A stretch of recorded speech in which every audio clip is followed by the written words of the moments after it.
ki, fərqində olmadığın heç bir şeyi dəyişdirə bilmərsən. Birinci növbədə bilməlisən ki, sənin həyatın düz gedir, yoxsa düz getmir. İnsan bunun fərqində olduqdan sonra artıq balansı qurmağa başlayacaq. Hə, mən necə edeyim? O zaman münasibətlərinə zaman ayıracaq, sağlamlığına diqqət eləyəcək, hobbilərinə diqqət eləyəcək. Müasir insan nə edir? Qalan həyatı işdən sonraki həyat kimi bilir. İş həyatını ciddi hesab eləyir.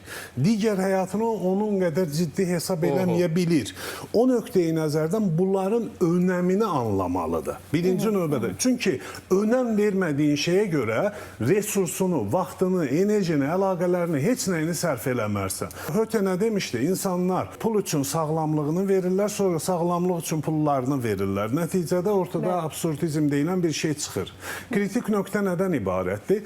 Yəni, mən bilməliyəm ki, şəxsi münasibətlərimə, romantik münasibətlərimə, ailə münasibətlərimə, özümün inkişafıma, sağlamlığıma, hobbilərimə, baxımıma, zamanıma ayırmalıyam. Bunu da bilmək üçün, ona resurs sərf eləmək üçün o mənim üçün dəyərli hala gəlməlidir. Önəmli hala gəlməlidir. Önəmsiz bildiyimiz şeyi heç nə eləmərik dediyimiz kimi. Önəmi də necə dərk edirsən, bu mənə nə verəcək? Yəni, ailə münasibətləri mənə nə verəcək?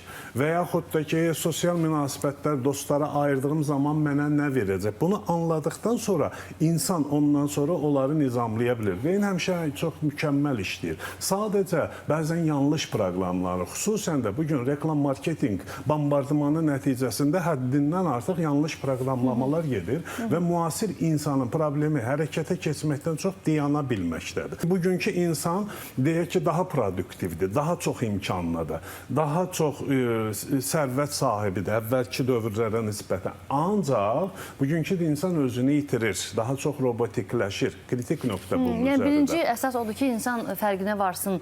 Fərqindəlik hissidir.